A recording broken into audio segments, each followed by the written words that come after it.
दोस्तों, फजर की नमाज अदा करने वालों के लिए हमारे नबी पाक सल्लल्लाहु अलैहि वसल्लम ने 5 बशारतें फरमाई हैं।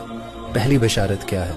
हमारे नबी पाक सल्लल्लाहु अलैहि वसल्लम ने इरशाद फरमाया कि तारीकियों में पैदल चलकर मस्जिद जाने वालों को कयामत के दिन मुकम्मल नूर की बशारत दे दो। और हमारे नबी पाक का इरशाद है कि फजर की दोनों रकअतें यानी सुन्नतें दुनिया और माफिया से बेहतर हैं। और आपने फरमाया कि जो जो बंदा अपने घर से निकलकर मस्जिद की तरफ निकलता है, अल्लाह ताला उसे हर कदम पर 10 नेकियां देते हैं। और मस्जिद में बैठकर नमाज का इंतजार करने वाला गोया मुसलसल नमाज पढ़ रहा होता है, यहाँ तक कि वो अपने अपने घरों में लौट जाएं।